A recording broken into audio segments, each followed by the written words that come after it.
By default, when learners complete a course in LifterLMS, at the very end, they'll simply stay on the last lesson of that course and be shown a pop-up notification.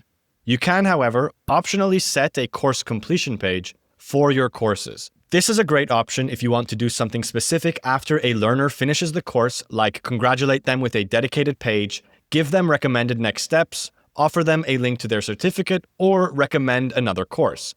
And the nice part is you've got two ways to set this up. First, you can define a global default completion page. To do that, head to LifterLMS, Settings, and then Courses. And here, look for the setting called Course Completion Page. The page you select here becomes the default redirect destination for any course completion, unless you override it on a specific course. Which brings us to the second option. If you want a particular course to send learners somewhere different, you can set a course level completion page. To do that, simply open the course in your WordPress dashboard, then head over to the course options, and under the General tab, you'll see the field for the completion page. Simply pick a page here, save your changes, and this course will now redirect learners to its own custom completion page instead of the global default.